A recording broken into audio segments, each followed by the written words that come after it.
What's going on, everybody? Welcome back to the $10 million challenge on Judith Plains, Montana. I hope y'all are doing well. So, we have $2.1 million in the bank account. That means we're going to go on a little spending spree in this episode. Also, we're going to go ahead and finish up this alfalfa. The AI finished up. I'm going to try not to get caught in this corner here. The AI finished up the ups and downs for us. We're going to finish off the headland because for some reason in that corner, it always gets caught. Even when I'm driving, I get caught there every single time. So I just let the AI do the ups and downs and I'll finish the headland. So we also have we have to finish our corn harvest and cotton harvest right now. The AI is working on the cotton harvest at the very moment. However, this is a very exciting episode, at least for me. I hope it is for you guys too. We're going to be buying quite a bit. I'm not going to release anything until we get to that point, but first things first on spending money, we need to get our equipment back up to running order. Our Case and our John Deere tractors are both needing maintenance really bad. So we got to get those done. And I think most of the equipment, minus the harvester and the semi-truck, are needing fuel. So we need to gas up all this equipment. We need to repair our equipment and keep things so that way things are running very smooth for the next year. This next few episodes are going to be huge episodes. So if you want to stay tuned and you want to see more of it, go ahead and hit that subscribe button for me. Also hit the like on this video if you do like this video. We're going to finish up this mowing right quick, and then after the mowing, we're going to get right into taking care of business as far as I would say blowing this money, blowing a hole in our pocket. Why not?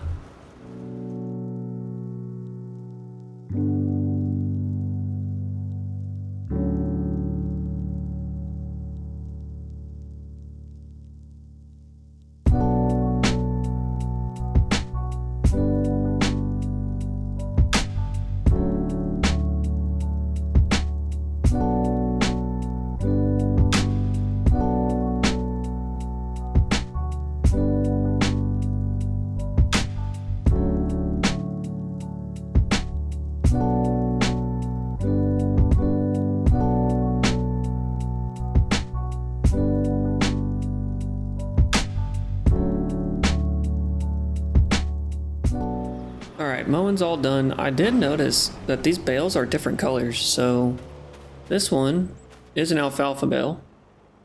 It's got 8,000 liters in it. And this one is alfalfa 2. I don't know why it looks different though. Y'all see that? The bale wrap on it is way different. Alright, we're going to put this mower back. We're going to double check our AI, make sure the AI over there at the cotton field's doing what they're supposed to be doing.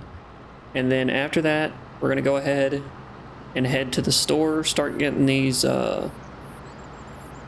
tractors up there to get repaired. And then, actually, I should go down this line, huh? I should probably go down this line. There's probably at least another bale on here. At least one more, right? I didn't notice this last row here. I only noticed that last one over there that we just finished up. So I'll do that right quick, and then I'll bring y'all back whenever I'm done with this. And we'll head to the store and get these machines taken care of. Alright, checking in on our AI, and it looks like they are not doing what they were supposed to be doing. However, I gotta stop him anyway, so I'm gonna wait for them to get on a straight. He shouldn't be doing headlands though. I have it set for him to not do the headlands. Right here. Up and down, off. So I don't know why. What's going on? Either way, I gotta stop him because I forgot to turn on automatic drop for the bales, so I'm just going to put that bale like right here. Take this guy to the other end of the field, and maybe they'll start working? I don't know. These AIs are finicky. Sometimes they work well, sometimes they just don't. I did the headland, so it could be that because I did the headland, that the AI is just not wanting to do this right. So we're just going to start them like right here. Double check. Yep, work the headlands off. Start with up and downs. And he has to do 2 headlands. The working width is good. So we're going to press OK and we're going to send it. Hopefully they get on track. It looks like they are.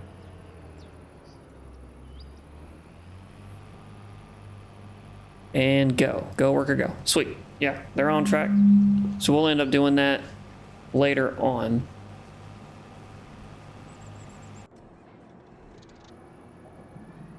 All right, y'all. Sorry for that little skip. My wife called. I forgot what I was saying, but nonetheless, we're going to get these tractors taken care of right quick before we start buying some things and getting the corn harvest done. That corn harvest is very, very much needing to be done as soon as possible. We are going to buy that little plant right there that has my favorite logo on it. At least my old alcoholic self, but I don't drink anymore. All right, yep, let's go ahead and get these tractors over there, and I'll see y'all over at the shop. All right, we are here at the shop. I hope this isn't going to cost too much money. If it costs too much money, we might have a problem with what my plan is, but we should be okay. I did the math before I started the episode, and it looks like we should have plenty of money as far as repairs go and what we're going to be buying. So we should have actually a pretty significant amount left over. So we're going to repair for 17 grand here. Personally, I don't ever repaint. That's just me. If you do, cool, just to keep that aesthetic. But $102,000 just to make it look nice. I like a tractor with character, so that's the way I see it. But same way with my cars too. Like I bought a brand new way back in 2019. Okay. I bought a brand new BRZ. Brand new Subaru BRZ. I loved that thing. Got rid of it because I had a little one, but had to be a dad. But whenever I first got it, I would wash it all the time and clean it all the time. I was washing it about once a week. I was detailing it myself outside and inside. I was doing the detailing about once every, I would say once every 2.5, 3 weeks. And then there was one day one of my buddies came over and we were going to clay bar it and buff it, make it look real nice for a car show. And we were buffing and doing the clay bar, and I was like, dude, what are all these scratches? Where are they from? And he's like, oh, those are love scratches, man. That's you, like, whenever you're cleaning, if you have pants on or whatever, that's the buttons, the metal buttons scratching up against the car. I was like, oh, well, it has a little bit of character then. So ever since then, I've just liked things that had character on it. So like these little scratches and stuff, all the dirt on it, makes it look like it actually, you know, is used. So if it was like, if I'm the owner of a farm, right, and let's say that I have a big massive farm just like this one, and I have workers that do work for me, okay, I don't really work, I'm just managing, and I come out and I see a clean tractor, the first impression I'm going to get is, why is this tractor not being used, right? I mean, there's some people out now, correct me if I'm wrong on this, but there's some people out there that if they see a dirty machine, they're like, why is this thing so dirty? Clean it up. I can understand doing cleanliness on a scheduled basis where it's like once every couple weeks, or hey, we're all done with the planting. Go ahead and wash up the machines because we're not going to be planting for another year, so there's no reason for it to sit around and be dirty. That makes sense. I got that. Just overall cleanly maintenance is actually really good. Aircraft are like a very big example of that, where we had superstitions back in the military where when you clean your jet, the next flight, it probably is going to break for something. It doesn't, like, not break as in, you know, cause a crash or anything like that. That's ridiculous. But break as in it's not going to be flyable on the next flight. You need to repair it before it's able to go out back up. And if you clean your jet, that's giving your jet bad luck on, most likely you're going to have to fix it when it comes down. Because most of the time, your jet can go up, fly, come back, and nothing's wrong with it. It had a great flight. And the jet came down clean. It can go up in an hour if it needs to. No big deal. And it's the same thing with commercial airliners too. Commercial airliners do the same thing. Sometimes y'all get delayed, right? Those delays usually can be mechanical. Like there's something that happened on the aircraft on the last flight and it needs to be fixed. So therefore they have to delay it to find another aircraft to take over for that one. That's the whole reason. So, I don't know. Just my 2 cents on cleanliness and condition of machines that actually do work. That's just my opinion, though. All right, so we're gonna get these tractors back. They are repaired. We didn't spend much money on it. That case was like 17 grand, 17, 18 grand. I thought we were gonna pay a lot more in maintenance fees. So, and I don't think anything else is broken beyond a point where it's a problem. So I think we're all good. I think we're okay because the sprayer's good, mower's good, harvesters are good. I'm not really too concerned about the implements, and you'll see why here in a little while. So we are going to need this John Deere here in a little bit, so I'm just going to park it right here. I'm just going to park these tractors exactly on this road, and then we're going to head back to, we're going to head over to Jack Daniels. Let's go over here. That's the warehouse. There's Jack Daniels. And $240,000 for this. I know that's a little loud. I'll turn it down a little bit. Yeah, $240,000 for Jack Daniels. We're going to run it. Now we're going to go to the canning factory. We are now spending money, so just stick with me. Stick with me. Canning factory. $330,000. We have $1.5 million left. Okay. Now we're going to go back to our farm. And we're going to do something. So, I told y'all if we had the money that we were going to do it. And I've been wanting it for a while. This field is 106% potential. This one's 115% potential. We get a little bit of a drop because we're spraying our crop. Because we're spraying the weeds, right? So the weeds are going to still be there. We know this. I think we go for that 27-acre field for $698,000. We're going to buy it. Now, there's two things that we could do with this $885,000. We could buy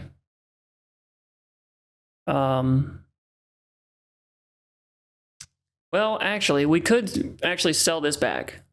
We could sell this back because we have fields to keep these productions running. We only need an extra field of barley. That's all we need, realistically. Because what I planned on doing is actually moving the cotton from this 20-acre field. I think it's 20 acres. Let me double check that. Yeah, from this 22-acre field over to this 27-acre field, and then putting corn here. And then we have corn in 53 and 57. And then we combine 52 and 56 and make that our barley field. And then we have our pea fields, our wheat field, and our alfalfa field. That's kind of my plan. But I really want this thing really, really bad. I want two things, really. So there's this. Plains and Prairie Pack, the cedar combo. This thing is huge. So this is the one we're using now. This is the Amazon Titan 1500 or 15,001. And it's 15 meters. Runs at 9 miles an hour. However, I have used this Plains and Prairie Pack one. It is 25.6 meters long. That is 10 meters higher, but you lose 2 miles an hour. So you're going 7 miles an hour. The only other thing is we need this, which is what holds all the seed and fertilizer. And that's $345,000, which is expensive. Very, very expensive for those two implements. Or you have this Kinsey planter, or this case planter, excuse me. We're using the Kinsey planter now. It's 18.2 meters at 11 miles an hour. This case is 27.4 meters. Huge. This thing is massive. at 8 miles an hour. So you lose a little bit of speed, but you gain a lot of width. So this is our priorities now are good. So we have the Jack Daniels, right? We have the Jack Daniels. We have the canning factory for the peas that we're about to plant next year. Then we have the field, another big field, and we have the fields to be able to do what we need to do. Now we have so much fields that we need to start upgrading our equipment because our equipment is too small for us to be doing this repetitively. So we need a new seeder. That new seeder, the Plains and Prairie Pack. We need the new planter, right? The case one, because we're eventually going to buy 48. Once we buy 48, we're done with buying fields. We're good. We're set. All right. Then we need another harvester, combine harvester, because we're going to be doing a lot of grain crop and we're going to be doing a lot of corn. So we're going to need another combine harvester. I kind of want to buy another cotton harvester, but I don't see the reason for it. You can just throw the AI on it and be done with it. So we pick up the bales later and be done with it. Once we get that, we're pretty much self-sufficient at that point. Ooh, we need to move the wool. We don't have, oh no, we need to take that down to the spinnery. Okay, so back to work. $885,000. Let me do math right quick because I thought I did the math right. I guess I did the math wrong, but it looks like we don't have enough money for the seeder. So we're going to do that math right quick. Let me just give me 2 seconds.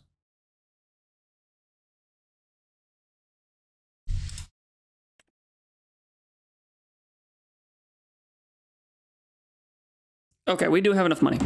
We have plenty of money for this, actually. We actually are going to have about probably a little under 200K after this is done. So we are going to buy this. I'm going to buy it right now. Oh, wait, we can... Why am I doing that? I'm being crazy. I'm being absolutely crazy. We need to sell the seeder first. That's what we need to do. I kind of want to repair it, though. But it's at 87% condition. I'm not too worried about it. So $90,000. That's an extra $90,000 in our pocket. Take it. We'll take it. So now we'll go ahead and sell. We'll go ahead and buy this new seeder. Buy this guy. And buy the combination, this guy. All right. And I think our tractor is probably going to need an engine upgrade. Because of that. Nope, it doesn't. 649 horsepower. That's actually perfect for what we're going to be doing.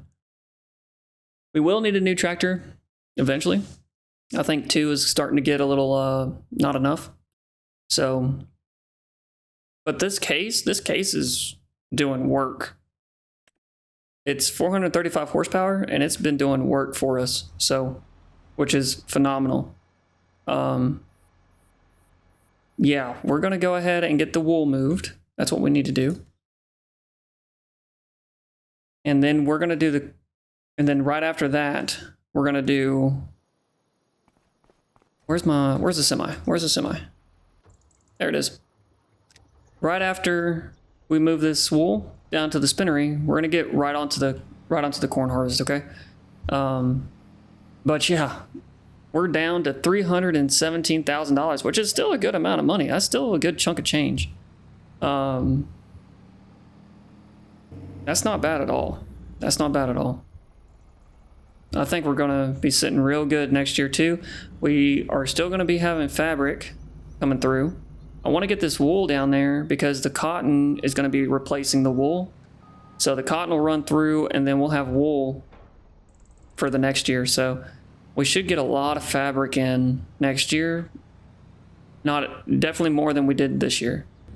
So, which is good because we have to pay off a loan with that money. So let's go ahead and get all this wool down there. And they actually need hay or alfalfa, excuse me. Excuse the unrealistic here. This should not have loaded. And here we go. We'll feed them one bale right now. That should be more than enough. They can hold like 120,000. We'll feed them later. I'm not too concerned about it. We are going to need to pick up the bales in that alfalfa field later on and get it into the fermenting bin. This is shaping up to be a really nice series. I hope y'all are enjoying it. What in the world is going on? It flipped on its own, and now it's just moving on its own. Oh my. I swear I didn't hit anything. This is ridiculous. Alright, y'all. Fun is now over. I mean, granted, the entire game is fun, but nonetheless, fun's over of spending money. So now we are going to be harvesting this corn that needs to get done. Let me get my worker here set up. Now we have to get this corn harvest for the Jack Daniels factory. I am so happy. I'm so glad we're actually doing things that I've been wanting to do for ever since we moved to Montana. I've been wanting to do the Jack Daniels for a while, so I'm glad we're actually finally able to do it. But we're gonna get this corn done. The corn from here, from this field, is gonna be dry corn, and the corn from the other field is gonna be just regular corn. And the recipe for Jack Daniels is dry corn, regular corn, barley, and water. I have a trick to get the water without having to go back and forth to the farm. That little river down there is where we're going to be getting our water. So you'll see how I do that later on. But yeah, all right. So we're going to get this corn harvest done, and I will see y'all here in a little while.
All right, y'all, finish up the last line here. Very satisfying line, I might add. And we are almost full in the combine, and we didn't even get halfway full on the auger wagon, which has me a little concerned, but we should be okay. We should be all right for the dry corn.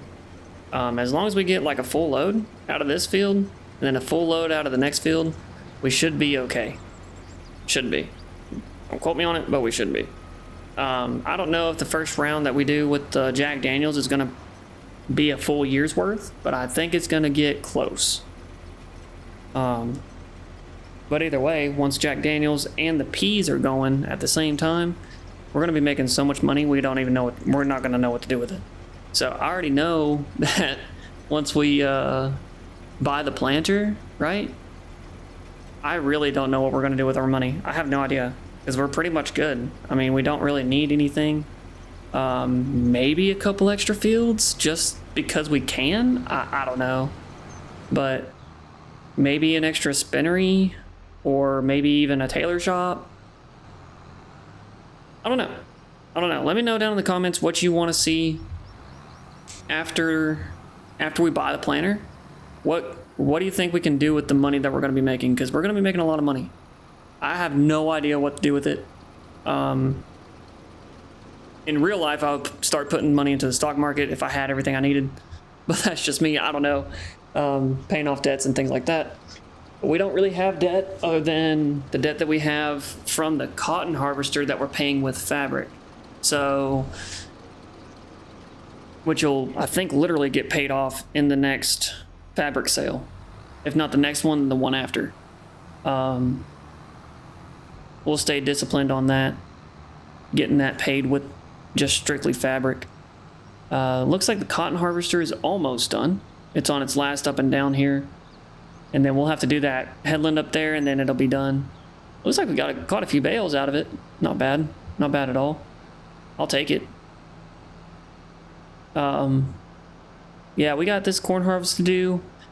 And then after that, I'm not too sure what we can do. I think we're going to press on to maybe December. There's nothing to do in November. We're going to definitely pick up the bales from the alfalfa harvest and get that to the fermenting silos. That way we can get the silage going. I did get a comment in the on a couple of videos ago asking why I didn't make straw for from the wheat harvest. We didn't have enough. I didn't see it worth the time it took to do the straw, the baling, the pickup, and all that. I didn't see it worth the time as far as money goes to sell it, and we didn't need it in the TMR bin. So I wanted to go ahead and get the ground mulched so that way in the next harvest we have a little bit of a higher yield. That's kind of how I was thinking, was if I mulch it now, we'll have enough we'll have a bigger yield in the next harvest. And then in the next harvest, we're going to be doing straw. So we'll have more straw because of the higher yield in the next harvest, if that makes sense. That's kind of that was my thought process. If y'all think that we should go through and straw every single harvest, let me know. I'm willing to do it, but we need a bale storage if we're going to do that. And a pretty big one at that, because we're doing like 100 bales per harvest, I think. Per straw harvest, I think we're getting like close to 100 bales. When we combine these two fields up here, we're definitely going to get that 100 bale mark, I think anyways. And at that point, we will need a pretty big bale storage at that point. Or start thinking about not doing straw every time. So just a thought. Just let me know what you guys want, what you guys think in the comments down below. All right, we're gonna get this corn delivered to the dryer. That's what we're doing now. This is our corn dryer. We need to get propane. And then we're gonna go ahead and finish up the other corn harvest that we need to get done. We'll pick up all the bales, all the alfalfa bales later on. And maybe, why can I not? What's going on here? Yeah, we're going to go ahead and get this corn harvest knocked out so that way we can get all these bales picked up. All right, we're going to start this corn harvest now. I finished up the cotton harvest over here. It looks like we got 11 bales out of it. Not bad, 120,000 liters. 11 bales, but it seems like we got a little bit less than normal. I think last time we got like 120,000 liters, I think. I don't know. But either way, it's still a good amount. It doesn't really run in the spinnery for very long, but it's just because we don't have a very big field. Like this field in front of us, that thing is massive. If we did cotton in that field, we would have year-round fabric from cotton. So we would have a lot of fabric to sell if we did that, which could be the play. But that field is, I think, like $1.2 million. This thing is huge. I'll have to double check it and I'll have to look, but I'm pretty sure it's like $1.2 million. So here, whenever I get on this straight here, I'll check that. I'm like 98% sure it's that. And I think it's just an alfalfa field too. I don't think it's anything more than an alfalfa field. All right, let's check. I always do auto saving, so that's why you see this. Can't keeps me accountable. But yeah, it's $1.6 million for 67 acres, and it is alfalfa. Yeah, it's an alfalfa field. If it were me and I had that much land, I would definitely put either a cash crop in it or something like cotton that can give me an extremely high return. Because then you're just farming quantity over quality at that point. All right, yeah, let's get this corn knocked out right quick. It shouldn't take us very long. It's a pretty small field, all things considered. So we're gonna get this knocked out, and I'll see y'all here in a second.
This last pass, the harvest season is finally done.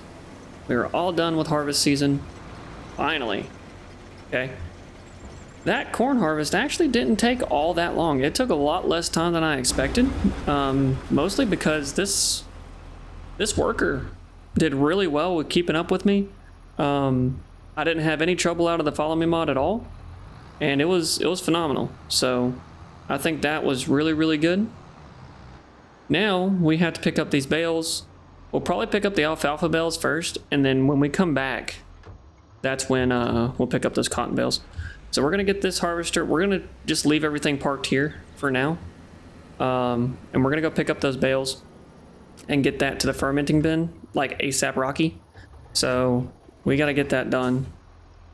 It's already 1400, well 1430 in October, so we're almost out of October and we're not even done yet. So harvest season is a very long season, but it's a very profitable season at the same time, so it's very worth doing. We're about to hit our month skipping month skipping season is what I call it. So, but this field's about to be peas. I can't wait for that. Those two fields are going to get combined in the next episode, and we're going to do barley in both of those fields. And in our new field, we're probably going to plant something, probably plant cotton in that field and then do corn in the other field, in this old cotton field over here. So big things are coming in the next episode, so stay tuned for that. We're going to pick up these bales right quick. Shouldn't take me very long at all. And I will see y'all after that.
This is the last load here. Looks like we got 48 4 5 6. Yeah, we got 69 bales. Very nice. 69 bales, which equates to 554,000 liters of alfalfa, which is going to transfer into silage for our TMR for our cattle and buffalo, which I haven't checked on in a while. Oh, we need hay, yo. I didn't even notice that we needed hay. Why didn't y'all say something? Let's see. Hay ventilator. Oh, it's at max. It's at capacity. It just can't keep up. Cannot keep up. But we'll turn it off for now because we have 1 million liters in there. So we'll turn it off for now. We'll deactivate, let the hay build up in there, and we'll get that going. That's unfortunate that this hay ventilator. I wonder if there's a better hay ventilator that can transfer the grass into hay faster. Because 48 cycles a month, times that by 1,000. I'm really, really bad at math, y'all. I have to get a calculator for almost every single math equation that I can think of. So 48 times 1,000 is, okay, yeah, it's 48,000 liters per month. So it can't really keep up. It just can't. Not with it using 75 hay per cycle. Yeah, 75 hay per... Oh, I had the silage and hay to TMR. I didn't even have the straw. I wasn't using the straw. Oh, my Lanta. No wonder why we weren't getting what we were needing. Yikes. Okay. That's okay. We'll fix it in the next episode. No big deal. If you like this content, go ahead and smash that like button for me. Also, if you want to keep up to date with this series, go ahead and hit that subscribe button for me. It's greatly appreciated if you do. We're trying to get to 100 followers. We're at 81 right now. So if you can hit that button, that'd be fantastic. But either way, I hope y'all had a great time. And thank you guys so much for watching. I'll see you in the next one.